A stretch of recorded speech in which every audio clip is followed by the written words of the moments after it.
Uno. Uno.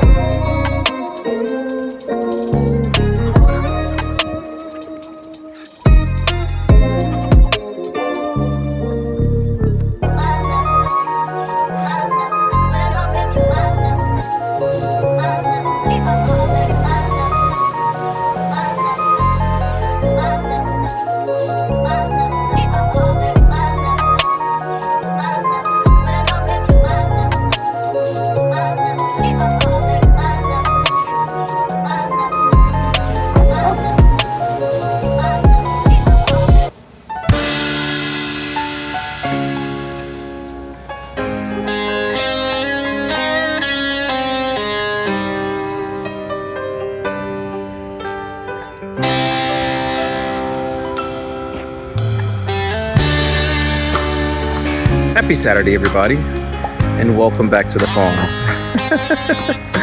Dragon is here, set up with his very first Farm Fest here at the farm. We have vendors set up in the parking lot. Dragon, happy Saturday. Happy Saturday, Kevin. How's it going today? Fantastic. Frosty start to the morning, but the sun is out. So a long time ago. How's it going so far? Good. Fantastic. Nice spread. A good amount of cars coming in, leaving. Looks good. Sam is in charge of parking, managing the parking, managing the flow of the cars. And vendors are just, everybody's nicely set up. Weather is gorgeous. And people are just shopping around. Yeah, it's still early also too. The King George Farmers Market is on their final day today for the season. And the food truck that we have today is there also. They'll be here about 12:30, and Creekside, it's going to be open very soon. So. Yep. Creekside Farm Brewery is here. Oh, there he is. Speaking of Creekside, there he is. Selling beers and seltzer. And our main guy, Nick, is showing up right now to get the truck up and running. So we're looking forward to a great afternoon. We'll check in with you guys later on today. Absolutely.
Happy Monday, everybody.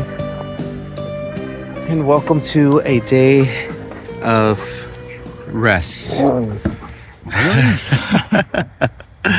From Divine rest. from What does that customers, mean? from the farm being open to the public. We took today off from having the store open, but we still had other things on the farm to attend to. As always, Why are you talking and like, give me the phone? Because you're about to talk. I'll talk after you. No, I'm done talking. No, you're not. Dragon, over to you. No. Come on, let's go. I'll do the closing. Come on. No, you're doing the opening, No. the middles. No. How was your Nope. I'm not weekend, talking. Dragon? Come on. Let's go. Come on. We already talked. Come on. I don't even know how I look. You look amazing. No, look away. I'm hideous. Wow, look at those clouds. My chassis. Hi, everybody. Welcome back to the farm. We are here Monday evening. Just finished the chores. And Kevin is up for some little chat, apparently. I didn't even know. That's all for me. Back to you in the studio. So, Kevin, tell us, how was your weekend from inside the store? And I'll tell you guys how it was outside, since Kevin and Cindy handled the checkout lines. So, how'd it go? How was the weekend? Weekend was good. We had lots of returning visitors, lots of first-time visitors, lots of people who drove down from DC, from Richmond, from other places to come to our Big Farm Fest weekend.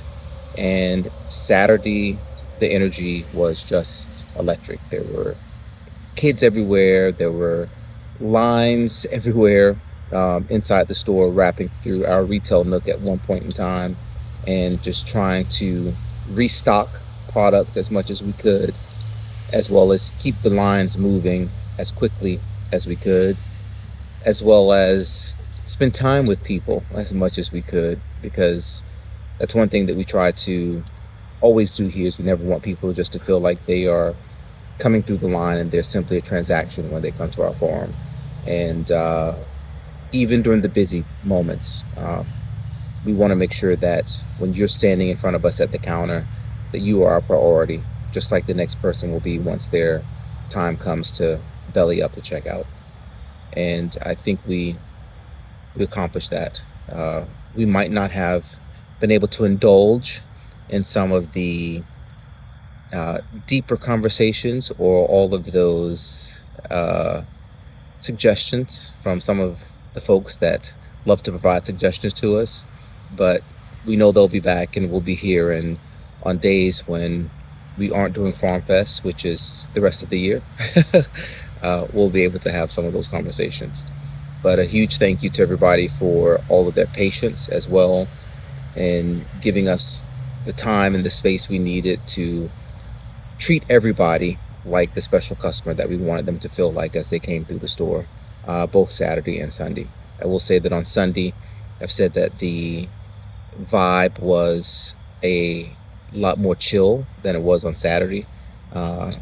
Perhaps a lot of people were tuckered out, but Saturday the weather was a little warmer, even though it was nice, cool fall weather both days. And people probably were at church on Sunday morning. There weren't as many kids running through and running around, but we still had a great showing on both days, and it was an amazing experience. And we're just so thankful that, as I said in our Facebook post, that our vendors trusted us with providing a space for them to thrive for an event like ours. And for first-time events, people are already saying they're ready to sign up for next year. What does that mean? Does that mean you're doing another one? I think Dragon is going to answer that question. What? My goodness. When's your next one, Dragon? I don't know. People want to know. I don't know. Kevin is still not sure if we're doing another one. You know, he's so tired. He had to close the store that he didn't want to close today, but he's like, no, we can't do it. This is too much. So he got a phone call. Spam. 1-800. Well, I am my bestie from 1-800. No, like Kevin said, it was such an amazing weekend. It is such a joy to see what we were able to put together just 4 years in, to bring community in um, such an event like it was this weekend. I want to say at least on Saturday we had probably 300 to 350 cars here, and on Sunday it was probably around 250 cars. But it was just everybody. There was never a really crazy overflow. At some point on Saturday we were a little concerned about running out of parking, but everything worked out pretty good. All the vendors did amazing. Like Kevin said, everybody was super happy with their sales. So that was great to see. Everybody, like Kevin said, is asking about the next event. But yeah, it was really amazing. Sam and I Saturday handled the parking, which worked out pretty good. And Kevin and Cindy were in the store. Sherry came down to help us a little bit with restocking and some of the stuff. And we had another helper, Jess here from the community, one of our regular customers who comes here. She helped us out with parking on Saturday. So I'm sorry, Sunday. So that was really really cool. So yeah, we definitely want to do more of these events. Most likely to Dad, by the way. No, not right now, Dad. Call Kevin. We definitely want to do more of these events. Food trucks did really, really good. Creekside beer, that was a huge hit. People loved the option, having that. We might explore an option, adding a second food truck just to alleviate the lines that were on the food trucks, and give people another option for the food, for the future events. But yeah, I'm sure we're gonna have a lot more vendors for the next one once people hear how this event went. We are right on 301, like Kevin always said, as we cut down the trees, really exposed our parking, and along with people that knew about the events. There was a lot of people when they saw hundreds of cars in our parking lot, they were just pulling in and seeing what's going on here, what is this. So that was nice to see. So it definitely, removing the trees, making the parking where we made it, it kind of worked in our advantage for the event. So yeah, huge success. And we said that before. I want to really thank Ariaga family, Casa Ave Farm, for really pushing through with us through thick and thin behind the scenes. I know you guys see Cindy quite often in videos, and Sam more or less, but you don't see the things that they do for us behind the scenes, and we are really, really grateful that they joined our family here and they're helping us out to get this thing going, and things how we do. So Absolutely. And Snow got a new duty station today. oh yeah, that was hell of a segue. You about to wrap it up? Not yet. We haven't gotten to the list. I'm leaving the country again for a few days. My final trip, and we had to move the sheep. We had to reload the feed. Hey! We had to move the sheep, reload the feed for chickens, and Snow got a new station since his son, Bruno, took his job. We like that. So I think I talked about it before, how unintentionally I taught Bella how to get over the fences, and I was lowering the fences for her to jump over, and eventually when she got big enough, she was able to jump the fences without my help lowering the fence, and she showed Snow how to do that. And unfortunately we can't break him out of that habit. Otherwise Snow would be inside the fence area. Snow for now is going to have to remain on the leash, but we got him a 50-foot what's it called, leash, I guess, Lead. lead. staked in the ground, so he has a 100-foot radius that he can roam around right outside our sheep shed over there. So he should do good. He's better for sheep. He kind of looks like a wool sheep, so sheep I think likes him better, and that should be good for them over there. So And that was his original purpose correct, yeah. on the farm. So it's kind of a full circle moment Circle moment for him once he's fully Yeah, integrated. everybody's doing a good job. Chaz, we need to get his. We got a new leash for him too because he's just a little shorter. But knock on wood, we haven't had any losses with predator losses since we got the dogs in places where they're supposed to be. So that's good to see. So, what's his name? Snow hates that toad house. He's afraid to get in for whatever reason. Not sure why. Even Bella, none of the dogs really like the toad houses. I don't know why. I'm going to try to put some straw in there, see if that entices him to go in. So we gave Snow the old house back. But he likes to sleep outside on the snow anyhow. So. And now he has access to the sheep shed. But yeah, he'll have covered sheep shed to go in. So he should be fine over there. So, but yeah, nice productive day. Even though we were off and we were supposed to relax, but it's good to get this stuff done before really winter hits in, and which is what we have. When does the winter start? December. We have still a month and a half. So, but yeah, we got some chilly mornings. We had 37 degrees a couple of mornings ago. So it's getting chilly. We had to light up the fireplace the other day. So, but yeah, stay tuned. Take care of Kevin while I'm out. I got Chaz. Chaz, you're gonna take care of me, right? Everybody's like, "Oh, hi, Bella." It's like, nope, that's not Bella. That's Chaz. Right, Chazzy? Right, Chazzy Pants? Right, it's my Chazzy. And of course, Trinity is never too far from a snack. All right. Well, we'll see you. We'll see you when we see you, Dragon. All right.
Happy Wednesday, everybody. It is another cool day here today. Yesterday was super windy. Today has been not as bad, but we've had some drizzles on and off all throughout the day. We have 2 days of rain headed our way, so I've been trying to take advantage of the weather, at least in the cooler temperatures beforehand, to start doing a little bit of cleaning up and rearranging here outside of the garden center. With Farm Fest now over and most of the pumpkins picked up and already carved and uh, at their new homes, it's time to consolidate what we have left, which is mostly baking pumpkins that we put on sale today to help to get those cleared out here. But I know that people will also be looking for those throughout the holiday season as they want some fresh pumpkins to make pumpkin pies and pumpkin breads and some of the other desserts and things for the Thanksgiving, Christmas, and New Year holiday. In the meantime, I've been able to get everything repositioned and loaded in here inside the garden center on our crates. Uh, a little less bending over, which I know I enjoy as a shopper, and it just looks a lot better also to have at least something filling this space, even if it's still just more pumpkins. This side of the garden center still remains bare, but at least everything is cleaned up and straightened up. We still have our fall and now, I guess, harvest decorations up for the time being and for the season. And folks will be able to walk through, pick out what they need here in terms of baking pumpkins and ask any questions they have on recommendations for pie, sweetness levels, and the like. As for carving pumpkins, this is it, folks. Just this small row of medium-sized carving pumpkins is all that we have left from the humongous amount of pumpkins that we loaded in this season. As folks have been coming through and still needing some of the larger carvers, I have encouraged them to just take whatever they need from the displays because we still have some nice larger ones that are here lining our walkways and also to over in a couple of our photo opportunity places. A couple people have taken me up on that, especially folks who have been out and about looking to grab some larger pumpkins for their newborns to do some pictures with the little kiddo inside the pumpkin. And behind me, the parking lot is once again clear. All of those pallets are gone. I just stacked them all up, took them out into our big pasture where we have been taking all the pallets for the past couple of weeks that we don't need. And now the call will go out for folks if anybody is looking for pallets for projects or anything like that. We have them free right here at the farm. All you have to do is come pick them up and haul them off yourselves. This looks much improved, and happy to have all of this space cleared out, even if it is empty. And I do have a gorilla cart filled with some pumpkins that I'm going to take down to the sheep later, give them some, and then I have another batch of pumpkins in another area that I will take over to the chickens later when it's time to go feed them.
Happy Friday, everybody. We've made it to the end of the week. It is after 5:30 p.m. and despite the sign behind me still saying open, the store is officially closed until tomorrow morning. We've had a pretty decent week here while Dragon has been out of town again this week. He comes back tonight, so I will be leaving in about an hour or so to head to the airport to pick him up. Be happy to have him back. So will the sheep, because it is time for another sheep move, which we will do first thing in the morning once he gets back. But we were able to accomplish quite a bit this week in his absence, as you saw, at least converting the front parking lot back into a full parking lot, having cleaned up all those pumpkins and pallets. And we are looking forward to the next big project, which is scheduled to begin on Monday. We will bring you guys along for that. So hopefully everything stays on track. I went and did what I had to do today to make sure that things are starting on time. But next week should be another really big transformational week here on the farm. We're super excited about what we have planned next, and we can't wait to share it with you guys. I have a few final inside the house things that I want to get taken care of before we roll into the weekend. So I will leave you here and say once again, thank you for checking in on us. To all of you who are new to our channel, new to our Facebook, to our TikTok, to our Instagram, we want to say welcome. We have met lots of new people over the recent weeks who come by because they found us and realized that we were in the area, only 30 or 45 minutes away. So if that's you, we hope you come by and visit us as well. With the time change coming up this week, we are also moving to our winter farm store hours, which means we are going to be closed on Tuesdays and Wednesdays. So if you're one of our regulars, make sure that you are aware of that. We've been trying to push that message out. Again, Tuesdays and Wednesdays, we're going to be closed. The regular hours that we have been keeping for the other days will remain the same. We typically keep this until usually sometime in April when the weather breaks and we start loading in the garden center once again. So we are looking forward to being able to use those days off to get some of the outside farm projects completed outside of the big one that we have on our docket for next week. And as always, if you happen to be traveling through Virginia, coming down US 301 and driving through King George County, make sure you stop right here and see us at the farm. Everybody stay safe out there, and we'll see you again real soon.